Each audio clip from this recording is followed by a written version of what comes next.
मैं कोई व्रत नहीं करती, मैं कोई तीज नहीं करती, मैं कोई भगवान देवी देवता को नहीं पूजती। ये बात मैं नहीं कह रही हूँ, ये बात ये मैडम कह रही हैं। और सुनिए, ये भी कह रही हैं ब्राह्मणों की इस व्यवस्था से मैं बहुत दूर हूँ और मेरे बच्चे सारे सरकारी ऑफिसर हैं। सर हूँ, इतनी बड़ी बड़ी बात मैडम ने बोल दिया।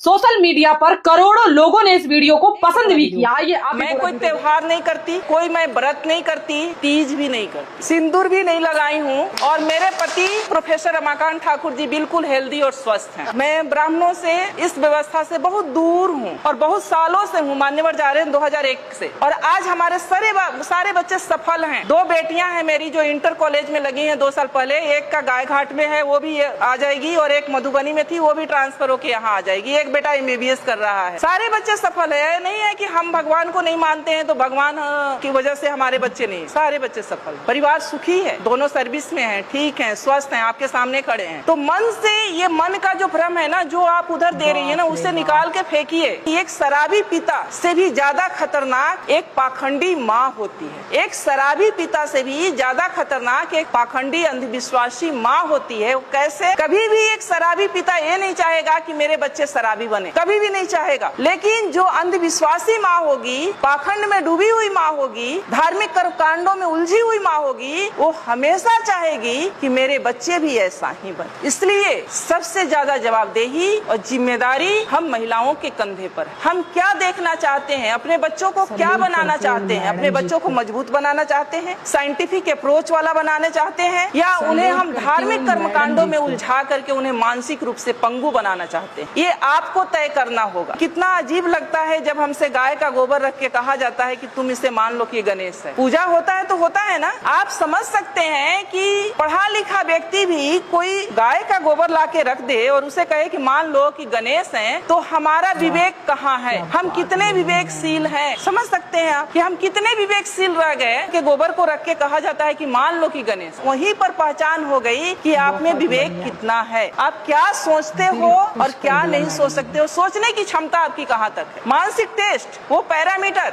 तो आप उन सब चीजों से निकले। बुद्ध शरण हंस जी लिखे हैं 4 खूंटे जिसमें हम लोग बंधे हुए हैं। उन 4 खूंटों को उखाड़ फेंकना है। पहला है ब्राह्मण पुरोहित। घर बनाते हैं हम, गृह प्रवेश किसके अनुसार होता है? गृह प्रवेश किसके अनुसार होता है? ब्राह्मण के अनुसार। बच्चे पैदा करते हैं हम, नामकरण कौन करता है? शादी विवाह ठीक करते हैं हम, बिना तिथि कुछ नहीं करते।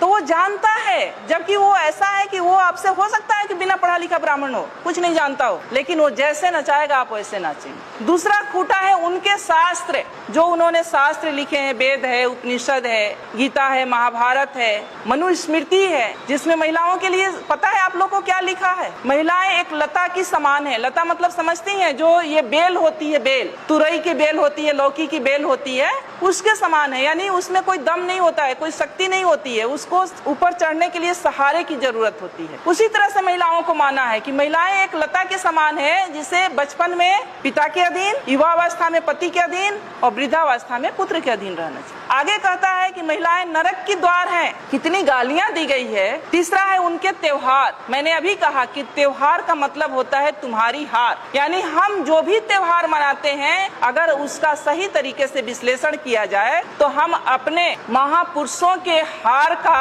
जश्न मनाते हैं। कितने नालायक लोग हैं हम लोग। उनके तीर्थ, जो ये तीर्थ स्थल हैं, अब जब खोज हो रहा है, हमारे लोगों ने भी जब खोज की शुरू किया है, तो 99% ये तीर्थ स्थल बुद्ध से जुड़ा हुआ है। ये जो तीर्थ स्थल है वो बुद्ध का है, जहाँ बौद्ध मठ हुआ करता था, और उसको इन्होंने तीर्थ स्थल में कहीं किसी धाम में, कहीं किसी धाम में कन्वर्ट करके धार्मिक स्थल के रूप में प्रचारित कर। तो जो संसाधन, जो पैसा आप लोग खर्च करती है तीर्थ पर, वो पैसा आप लोग खर्च करें अपने बच्चों के पढ़ाई पर। इन्हें उखाड़ फेंको। ये 4 चीजें हैं, और ये 4 चीज से जिस दिन आप उखाड़ देंगी, जिस दिन आप इससे दूर हो जाएंगी, उस दिन से शायद मुझे लगता है कि आपकी तरक्की शुरू हो जाएगी। एक मेरी जैसी ही पढ़ी लिखी लड़की थी, शादी उसकी एक ऐसे परिवार में हो गई जहाँ लोग बहुत धार्मिक विचारधारा के थे। जब वो लड़की शादी करा के अपने घर में जाती है, ससुराल जाती है, तो उसकी सासू माँ कहती है कि गाँव में ही एक मंदिर था, दूसरे तीसरे दिन कि बहू चलो मंदिर में हम पूजा करके आते हैं। अब वो लड़की सोचती है कि हम तो मंदिर को मानते, हम तो भगवान को मानते नहीं है। अब लेकिन सासू माँ से उसके सामने दिक्कत ये है कि 2 दिन की गई हुई बहू सासू माँ को कैसे मना कर दे कि हम मंदिर में नहीं जाएंगे या भगवान को नहीं मानते हैं, ये तो गलत हो जाएगा। वो जाती है सासू माँ के साथ, हाथ में बाल्टी ले लेती है, कुआं होता है आप लोग जानती है मंदिर के पास, जहाँ से पानी लेके या नल होता है, पानी लेके मंदिर में धुलाई किया जाता है या जल चढ़ाया जाता है। वो जब वहाँ पहुँचती है बाल्टी लेके तो देखती है कि गाय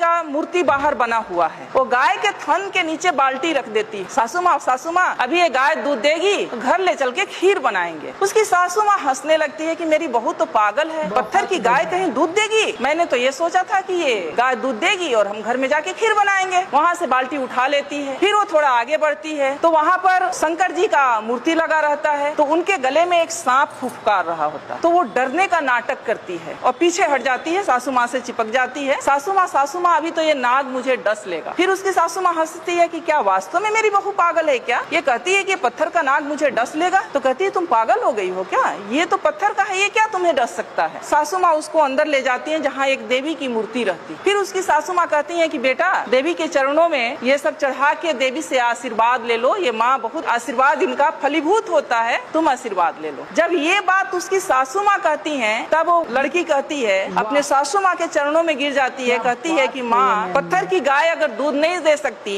और एक बाघ भी बाहर बना हुआ था उसे भी देख के डरी थी, पत्थर का बाघ मुझे खा नहीं सकता, पत्थर का नाग मुझे डस नहीं सकता, तो ये पत्थर की देवी मुझे आशीर्वाद भी नहीं दे सकती। मेरी देवी आप हो और मैं तो आपकी सेवा करूंगी और मुझे तो आपका आशीर्वाद चाहिए। कि जो समाज ये कहता है कि हम सब हिंदू हैं और हिंदू आज खतरे में हैं, इसलिए हम सबको इकट्ठे होकर रहना चाहिए, जुड़ कर रहना चाहिए, वही समाज क्योंकि वो शीर्ष पर बैठा हुआ है, सारी व्यवस्थाओं की बागडोर उसके हाथ में है, फूले जैसे पिक्चर को जनसाधारण के बीच में दिखाने से गुरेज कर रहा। मेरा एक सवाल है, क्या महात्मा ज्योतिबा फूले और सावित्रीबाई फूले जिनके जीवनी पर ये पिक्चर बना है, क्या वो हिंदू नहीं थे?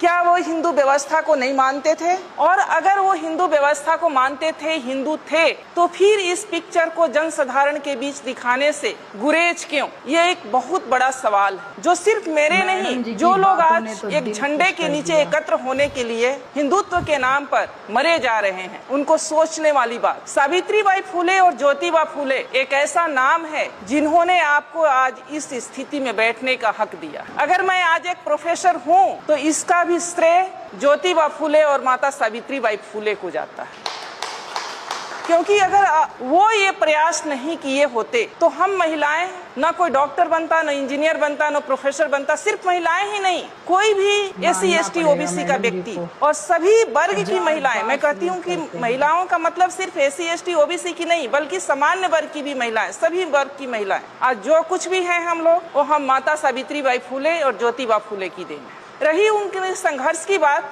तो मैं बता दूं कि माता सावित्रीबाई फूले जब मात्र 7 वर्ष की थी तब उनके हाथ एक इंग्लिश की किताब लगी, अंग्रेजी की बुक लगी और उसके पन्ने पलट रही थी। इतने में उन पर नजर उनके पिता की पड़ती है और वो उनके हाथ से किताब छीनकर खिड़की के बाहर फेंक देते हैं, क्योंकि उस समय महिलाओं के लिए पढ़ना लिखना पाप समझा जाता था। SC ST OBC के पुरुषों के लिए और सारी महिलाओं के लिए पढ़ने लिखने का कोई अधिकार नहीं था। और उनकी 9 वर्ष की अल्पायु में आप समझ सकती हैं कि 9 वर्ष की कितनी कम उम्र होती है, क्योंकि उस समय बाल विवाह प्रचलित था। 9 वर्ष की उम्र में उनकी शादी हो जाती है। संजोग कहिए, उनका सौभाग्य कहिए कि उनकी शादी ज्योतिबा फूले से हो, और जब शादी होती है तो ये इच्छा को वो ज्योतिबा फूले के सामने रखती। और जब ज्योतिबा फूले खेतों में काम कर रहे होते हैं तो जब खाना लेके माता सावित्रीबाई फूले जाती हैं खेतों में तो अपने साथ वो किताब भी रख कर ले जाती। किताब रख कर ले जाती हैं तो ज्योतिबा फूले वहाँ उनको कुछ टास्क दिए होते हैं, वो कहते हैं उन्हें पढ़ाने लगते हैं। जब घर से बाहर वो खेतों में उनको पढ़ाते हैं, कुछ दिन के बाद इसकी चर्चा उनके पिता तक पहुंचती है कि ज्योतिबा फूले अपनी बहू को यानी अपनी पत्नी को पढ़ना लिखना सिखा रहा। चूंकि उस समय महिलाओं के लिए पढ़ना